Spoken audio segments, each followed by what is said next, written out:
Hello friends. आज आपके साथ इस वीडियो में मैं जो चर्चा करने जा रहा हूँ वो अगले सप्ताह जो है बाज़ार किस तरीके का रह सकता है वो हम चर्चा करेंगे। अब जो पिछले सप्ताह हमने चर्चा की थी उसका जो आउटलुक हमने आपके साथ डिस्कस किया था वो सारा एक बहुत बड़ी घटना यानी कि जो टैरिफ डील है उसकी वजह से वो सारा का सारा आउटलुक जो है बदलता हुआ नज़र आया और एक गैप अप जो है हमने बाज़ारों के अंदर देखा। तो जो पिछले सप्ताह का आउटलुक था वहाँ से थोड़ी सी तस्वीरें बदलती हुई नज़र आई। और अगर अब इस सप्ताह अगर हम बाज़ार की बात करें, बाज़ार किस करवट बैठने की कोशिश करेगा, तो देखिएगा यहाँ पर जो बाज़ारों के अंदर कुछ हुआ इस सप्ताह उससे हम आकलन निकालने की चेष्टा करेंगे कि बाज़ार के बड़े प्लेयर्स क्या देखते हैं। तो सबसे पहले निफ्टी 50 की जो कैंडल्स हैं वो 5 कैंडल्स इस सप्ताह हमने देखी।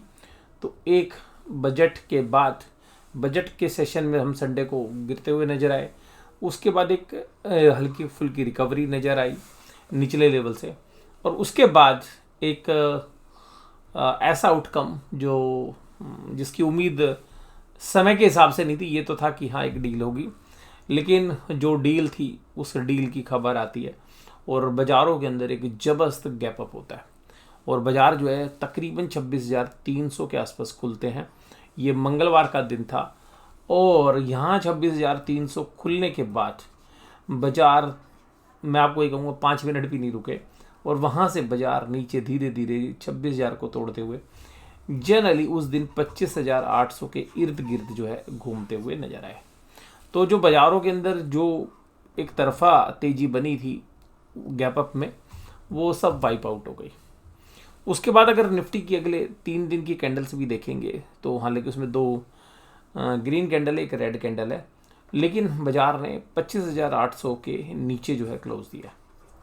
और यहाँ पर हमारा जो आकलन था वो यही था कि अगर 24,500 और 24,400, वैसे तो हमने कहा था 24,500 और 24,400 के आसपास अगर बाज़ार जाता है, अगर यहाँ पे स्ट्रेंथ मिल जाती तो ठीक है, नहीं तो बाज़ार गया तो गई भैंस पानी में। यही हमने चर्चा आपके साथ की थी लास्ट वीक में, लेकिन अब तस्वीर बदल गई है। अब देखिएगा बाज़ार को आना तो नीचे है लेकिन अभी नहीं। अब बाज़ार क्या करेगा, क्योंकि देखिएगा जिस तरीके की पोजीशन हम एफआईआईज की और डीआईज की रीड कर रहे हैं, बाज़ार अभी हमें इस सप्ताह एक कंसोलिडेशन के दौर में जाता हुआ नज़र आ रहा है और हो सकता है कि बाज़ार एक बार 26,300 की तरफ भी बढ़ने की चेष्टा करे। निचली साइड पर अगर हम देखें तो बाज़ार की जो भी क्लोजिंग हुई है वो 25,800 के नीचे हुई है और 25,800 पहला हर्डल है और जो दूसरा हर्डल है वो 26,300 ही है हमारे लिए। जो 26,300 एक ऐसा हर्डल है जहां बाज़ार जाता तो है लेकिन बाज़ार वहाँ टिक नहीं पाता है और ये तीसरी बार है, क्योंकि अब चलो मान लीजिएगा छू के ही आया लेकिन तीसरी बार उन्हें बाज़ार से यहीं से रिजेक्शन दिया है। तो ये तो पक्का है कि यहाँ पर जो है बाज़ार अभी थोड़ा सा टाइम स्पेंड करेगा। तो इस सप्ताह का जो हमारा आउटलुक है वो कंसोलिडेशन वाला फेज़ रह सकता है इस सप्ताह में और तकरीबन 3 दिन, तो 3 से 4 दिन। अब 3 या 4 दिन के बाद क्या होगा, तो देखिएगा जो चौथा दिन है थर्सडे का, वहाँ पर या फ्राइडे पे जो बड़े प्लेयर्स हैं वो अपनी जो पोजीशंस मंथ एंड की है उसकी तरफ लेके जाएंगे। और जहाँ पर हमें बजट सेशन के बाद यहाँ देखने के लिए जो पोजीशंस बनी थी, तो यहाँ पे बड़े प्लेयर्स की जो ट्रेडर्स की पोजीशंस हैं, लेकिन अभी वो पोजीशंस क्योंकि जो ऑप्शंस की पोजीशंस है उनको महीने के एंड में लेके आएंगे नीचे की तरफ। तो अभी हमें इस सप्ताह जो है बाज़ार न्यूट्रल टू पॉजिटिव ही लग रहा है और किसी भी तरीके की अगर गिरावट आती है तो वो बाइंग अपॉर्चुनिटी तो बिल्कुल नहीं है, क्योंकि जो बड़े प्लेयर्स हैं वो पोजीशंस अपने मंथ एंड की प्रिपेयर कर रहे हैं। तो यहाँ पर निफ्टी में तो स्पेशली जो है एक वीकनेस देखने के लिए मिल रही है। अब चाहे वो बेशक से एक अच्छी खबर के बाद आप उस लेवल्स को जहाँ पर आप बाज़ार खुले थे वहाँ से होल्ड नहीं कर पाए और उन लेवल से तकरीबन आप 600 पॉइंट नीचे ट्रेड कर रहे हैं। तो यहाँ पर आपको एक वीकली कैंडल में चीज़ समझ में आएगी कि देखिएगा ये सारे पॉइंट्स, ये तकरीबन 600 पॉइंट के आसपास का जो दायरा है जहाँ पर बाज़ार खुले थे वो सब वाइप आउट हो गया। और क्योंकि हम बजट सेशन में नीचे की तरफ भी गए थे तो नीचे से आप एक अच्छी रिकवरी मान सकते हैं, लेकिन वो सब एक न्यूज़ बेस्ड थी। तो अल्टीमेटली यहाँ पर अभी बाज़ार का आउटलुक हमारा न्यूट्रल जो है उस तरीके का है और कंसोलिडेशन के दायरे में बाजार रह सकता है। ठीक है जी, तकरीबन 1 से 1.5% प्लस माइनस, यानी कि ये जो सप्ताह है यहाँ पे वेट एंड वॉच वाला है, क्योंकि यहाँ पे स्थिति बदली है। बड़े प्लेयर्स को पता है कि भाई अगर एक तेजी आई है न्यूज़ बेस और बाजार ऊपर है तो हम पहले ऊपर बाजार को टिकाए रखते हैं, और बाजार के अंदर जितने भी बायर्स हैं भाई आ जाओ, जिसने माल खरीदना है खरीद लो। ऊपरी लेवल पर अपने पोजीशंस वो बिल्डअप करेंगे ऑप्शंस के हिसाब से, क्योंकि बाजार हर बार 26,300 पर अटक रहा है, तो वहाँ पर एक अच्छा खासा सप्लाई जोन है। और बड़े प्लेयर्स ये चाह रहे हैं कि यार यहीं पर ज़्यादातर माल लोगों को बेच दिया जाए, और उसके बाद जो एफएनओ के ट्रेड्स हैं वो महीने के एंड में एक्टिवेट किए जाएँ। तो अभी इस सप्ताह जो है हमारा न्यूट्रल टू पॉजिटिव व्यू है। अगर निफ्टी 50 की कैंडल्स के साथ अगर हम डाइवर्जेंस देखें एमएससीडी के अंदर, तो एमएससीडी की जो वीकली कैंडल्स हैं वो भी आपको ये बता रही हैं कि देखिएगा निफ्टी जो है अब ट्रेंड लाइन को अगर हम एमएससीडी को देखें तो जहाँ डाइवर्जेंस हुए हैं वो ये डाइवर्जेंस के लेवल्स हैं, यानी कि इस कैंडल के ऊपर जहाँ पर हमने आपके साथ डिस्कशन कर रहे हैं। हम तो देखिएगा, हम तो पिछले 3-4 सप्ताह से ही कह रहे हैं कि बाजार ने अब जो टॉप बना लिया वहाँ से रिजेक्शन आ रहा है, और उसके बाद देखिएगा हम 3 या 4 सप्ताह में काफ़ी नीचे भी आए उसके बाद। तो ये वही लेवल्स हैं जहाँ पर ये बाजार के एमएससीडी के जो पॉइंट्स हैं वो टेक्निकली बता रहे हैं। लेकिन उसके बाद क्या अभी एमएससीडी वीकली पैटर्न पे बदल गई है? नहीं, लेकिन हाँ डेली पैटर्न्स के ऊपर अभी तेजी बन गई है, क्योंकि इस गैप अप के बाद जो है एमएससीडी की जो लाइंस हैं वही जो है चेंज हो गई हैं। तो जो शॉर्ट टर्म ट्रेंड है वो अभी भी एमएससीडी के हिसाब से पॉजिटिव बना हुआ है, बट हमें लगता है कि जैसे जैसे सप्ताह खत्म होगा तो जो वीकली कैंडल्स है वो कमाल करती हुई नजर आएगी, और इस सप्ताह के अंत में जहाँ पर भी बाजार जो नई ऊंचाइयाँ बनाता है वहाँ से एक अच्छी खासी वीक वाली आएगी। तो बट हम ये नहीं कह रहे कि यहीं से ये एकदम बाजार मंदा हो जाएगा, बट हाँ हमें यहाँ लगता है बाजार एक पॉजिटिव नोट के साथ शुरुआत करेगा, थोड़ा सा ऊपर भी जाएगा, वहाँ पे कंसोलिडेट करेगा, और अगर ज़्यादा ऊपर जाने की चेष्टा करेगा बाजार तो वहाँ पर एक सेलिंग भी अच्छी वाली, मतलब हल्की फुल्की नहीं, एक सीवियर सेलिंग प्रेशर आपको अचानक से देखने के लिए बाजार में मिल सकता है। उसके बाद अगर निफ्टी 50 की कैंडल देखें तो निफ्टी 50 की कैंडल्स भी अगर डेली कैंडल्स देखें तो जहाँ खुले थे वो तो लेवल्स ही हाई थे, वो तो 61,000 के ऊपर के थे, वहाँ पे कैंडल्स रिजेक्शन थी, और फिर देखिएगा बाजार 60,000 के इर्द गिर्द ही 4 दिन से मंगलवार से घूम रहे हैं।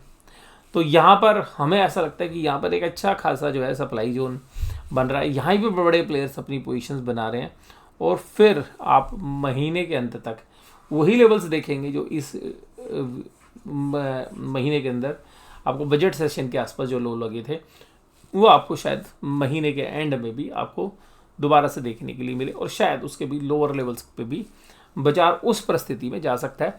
लेकिन अभी इस सप्ताह के दौरान हमें लगता है कि बड़े प्लेयर्स अपनी मंदी की पोजीशंस को डेवलप करने के लिए, बनाने के लिए बाजार को नीचे धकेलना नहीं चाह रहे हैं। उसके बाद अगर निफ्टी की वीकली कैंडल्स भी देखें निफ्टी बैंक की, तो देखिएगा पिछली वीकली कैंडल्स में बिल्कुल रिजेक्शन आ गया था ऊपर से, लेकिन अब अच्छी खबर के साथ जो है बाजार वहाँ पर गया, और जो पिछली कैंडल्स वीकली कैंडल्स का हाई था वहीं पर बाजार ने क्लोज दिया। तो क्लोजिंग निफ्टी बैंक की स्लाइटली पॉजिटिव साइड में है, जो कि पिछले सप्ताह हम ये मान के चल रहे थे कि निफ्टी को जो भी कुछ कमजोरी आएगी वो निफ्टी बैंक की वजह से आएगी, लेकिन जो ट्रेड डील की न्यूज़ है उसने आउटलुक जो है चेंज कर दिया। अब आइएगा बात करते हैं डेटा पॉइंट्स की। अब डेटा पॉइंट्स के ऊपर जो चीज़ें निकल कर आ रही हैं, देखिएगा एफआईआईज क्या कर रहे हैं। एफआईआईज कह रहे हैं भैया पहले मैं कैश में माल खरीदता हूँ, तो उसने कैश में माल खरीदा। फिर हम क्या करते हैं जी, हम अपनी पोजीशंस का हेज लेते हैं, क्योंकि हम पहले मंदी बना रहे हैं। हमने 33,000 कॉन्ट्रैक्ट्स स्टॉक फ्यूचर्स में बेच दिए, 6,228 इंडेक्स फ्यूचर्स बेच दिए। उसके बाद अब हमने इतनी मंदी कर ली, हमने पुट भी खरीद ली 23,000 की, ये भी तो थोड़ी सी तो तेज़ी बनती है, तो हमने कॉल भी खरीद ली है, क्योंकि कॉल हमारी काफ़ी ज़्यादा बिकी हुई थी, यानी कि वो भी मंदी थी, तो उस मंदी को थोड़ा सा कम कर लिया। तो अल्टीमेटली एफआईआईज ऐसा लग रहा है इनको कि ये अभी कोई क्लियर कट कुछ नहीं खेल रहे हैं, बट ये एक थोड़ा सा एक सप्ताह बाद के लिए एक अपनी पोजीशंस डेवलप कर रहे हैं मंदी वाली। अभी अगर उसमें वो सक्सेसफुल होंगे या नहीं, ये तो अभी देखिए ये सप्ताह के दौरान पता चलेगा। अगर वो सक्सेसफुल होते हैं तो देखिएगा फिर नेक्स्ट वीक में आपको एक बड़ा जो है सेल ऑफ देखने के लिए मिलेगा, या इस सप्ताह के अंत से ही देखने के लिए मिलेगा, यानी कि फ्राइडे या थर्सडे के सेशन से। लेकिन ये पोजीशंस बिल्डअप होनी चाहिए। अभी उतनी पोजीशंस बिल्डअप नहीं है जिससे हम ये कह सकें कि एफआईआईज एकदम मंदी कर देंगे। तो यहाँ पर बाजार एक कंसोलिडेशन के दायरे में रहेगा। तो ज़्यादातर जो सौदे हैं वो उन्होंने मंदी के लिए, लेकिन कैश मार्केट में उन्होंने माल को खरीद कर अपनी पोजीशंस को ऊपर की तरफ बिल्डअप किया है। क्योंकि जो है DIs अभी बाइंग नहीं कर रहे हैं।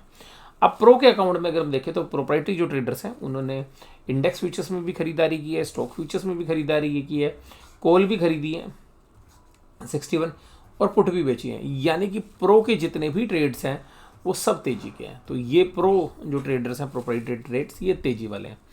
क्लाइंट्स ने क्या किया है, क्लाइंट्स ने आप स्टॉक फ्यूचर्स को बेचते हुए देखेंगे, कॉल को बेचते हुए देखेंगे, यानी कि बाजार को ये ऊपर जाता हुआ नहीं देख रहे हैं, पुट को खरीदते हुए देख रहे हैं। तो अल्टीमेटली क्लाइंट की जो पोजीशंस हैं, नेट पोजीशंस तो देखिएगा उनके पास स्टॉक फ्यूचर्स काफ़ी बड़े हैं, लेकिन जो चेंज आपने फ्राइडे के सेशन में देखा उसको देख के ऐसा लगता है कि जो रिटेलर्स हैं, जिसमें जनरली क्लाइंट्स में रिटेल वाला पोर्शन काफ़ी बड़ा होता है, हालांकि इसमें ओवरसीज़ कॉर्पोरेट बॉडीज़ भी हैं और मल्टीपल टाइप्स के क्लाइंट्स भी हैं, लेकिन उन सबके बीच जो है यहाँ पर ये जो प्लेयर्स हैं ये थोड़ा सा मंदी करते हुए नजर आता है। तो क्लाइंट मंदी में है, FIIs मंदी की पोजीशंस बनाने की फिराक में FIIs, और देखिएगा अब DIs ने भी ऊपर माल बेचना शुरू कर दिया। उनको पता है कि यार ये FIIs को अभी हम क्यों सपोर्ट करें, क्योंकि अगर अभी हम माल खरीदते हैं FIIs अपनी मंदी बनाएंगे और बाद में वो माल छोड़ेंगे।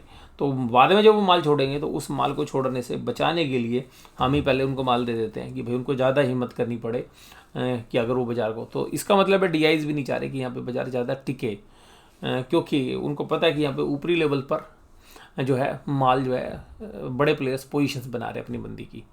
तो ये पंप एंड डंप वाला मामला है। तो अभी जो है बाज़ार में जो पंप हुआ है पिछले सप्ताह, उसी खबर के ऊपर थोड़ा सा अभी और पंप की गुंजाइश अभी हमें लगती है, और जब 2-3 दिन के अंदर जब पंप हो जाएगा और लोग जो है तेज़ी की भयंकर पोजीशंस बना लेंगे, तब शायद बड़ा प्लेयर्स जो है एक खेल करता हुआ नजर आए।